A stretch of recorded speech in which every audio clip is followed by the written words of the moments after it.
వద్ద power project ఏర్పాటు కోసం 2008లో 2600 ఎకరాల భూమిని రిలయన్స్ సంస్థకు అప్పగించారు. 2008 నుంచి ఆ భూములు ఖాళీగానే ఉన్నాయి. ఎకరకు 30,000 లెక్కన వేసుకున్న ఏడాదికి 9 కోట్ల ఆదాయం పోయింది. ఇండస్ట్రియల్ పాలసీ ప్రకారం భూములు కేటాయించిన తరువాత 2 ఏళ్లలో పరిశ్రమ కార్యకలాపాలు ప్రారంభం కావాలి. 2 ఏళ్లు కాకపోయినా 4 ఏళ్లకైనా ప్రారంభించవచ్చు. అలా కాకుండా ఏళ్ల తరబడి భూములను బీడుగా పెట్టి రైతుల కూలీలను పనులు లేకుండా పస్తులు పెట్టడం దురదృష్టకరం. అప్పట్లో ఎకరకు 3 లక్షల రూపాయలు పరిహారం ఇస్తామంటే మేమే ఒప్పుకోలేదు. నేను ఓడిపోయి ప్రతిపక్షంలో ఉన్న రైతులకు అండగా నిలిచి ఎకరకు 7 లక్షల రూపాయల నుంచి 7,70,000 రూపాయలు ఇప్పించామని సర్వేపల్లి ఎమ్మెల్యే సోమిరెడ్డి చంద్రమోహన్ రెడ్డి అన్నారు. ఇది దిశ ఒకప్పుడు థర్మల్ పవర్ ప్లాంట్ కోసం 2,600 ఎకరాలు రిలయన్స్ తీసుకోవడం జరిగింది. దిశ అది మనకు తెలుసు. 2006-07లో జరిగింది 2,600 ఎకరాలు.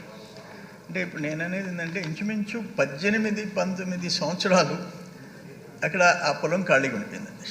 అవి ఎకరాకి 30,000 వేసుకున్న 2,600 ఎకరాలు ఇంచుమించు సంవత్సరానికి ఆదాయం 30,000 వేసుకున్న 8-9 కోట్లు, ఆల్మోస్ట్ 19 years.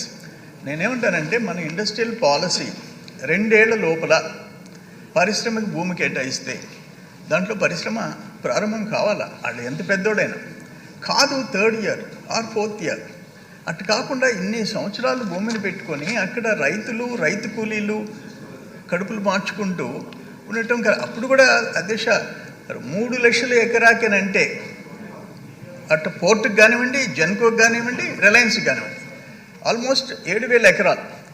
3 లక్షలు అంటే నేను ఓడిపోయి ఉన్నా పోరాడి 7,70,000 చేయించాం. ఆ రోజు వీళ్ళు మాట్లాడినారు ఈ కంపెనీలో వాళ్ళు, శంషాబాద్లో వస్తుంది 7,70,000 కని. అయినా మేము రాజీ పడలే. ఆ రోజు రాజశేఖర రెడ్డి గారు ముఖ్యమంత్రిగా ఉన్నారు. ప్రభుత్వాన్ని ఒప్పించి మెప్పించి పోరాటాలు చేసాం.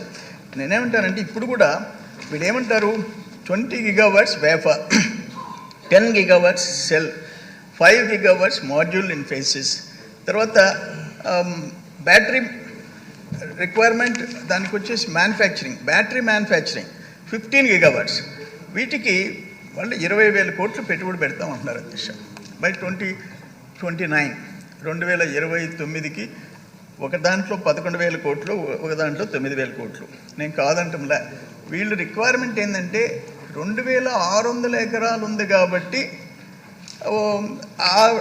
2,600 ఎకరాలు మాకు అవసరమని పెట్టారు. నేనేమంటానంటే మంత్రి గారిని, యాక్చువల్ రిక్వైర్మెంట్ 2,600 acres ఉందా, ఉంటే వెల్ అండ్ గుడ్, 20,000 కోట్లు పెట్టుబడి వస్తుంది. అయితే ఉద్యోగాలు ఏమంటారంటే 800 నుంచి 1000, రెండో యూనిట్కి బ్యాటరీ మ్యానుఫ్యాక్చరింగ్ 800 నుంచి 1000 మంది అంటున్నారు.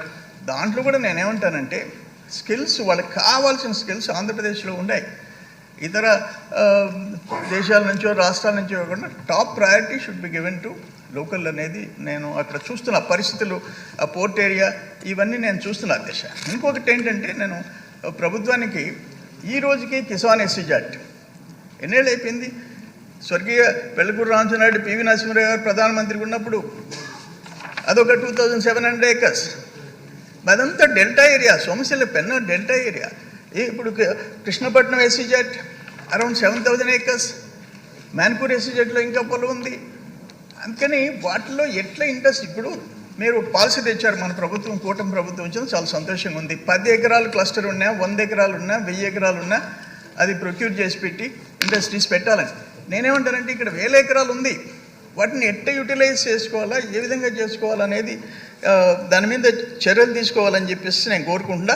దీంట్లో యాక్చువల్ రిక్వైర్మెంట్ ఎంత ఉందో వాళ్ళకి పెట్టండి, మిగిలితే ఏదన్నా ఒక క్లస్టర్ కింద పెట్టమని చెప్పేసి నేను విజ్ఞప్తి చేస్తున్నాను అధ్యక్ష.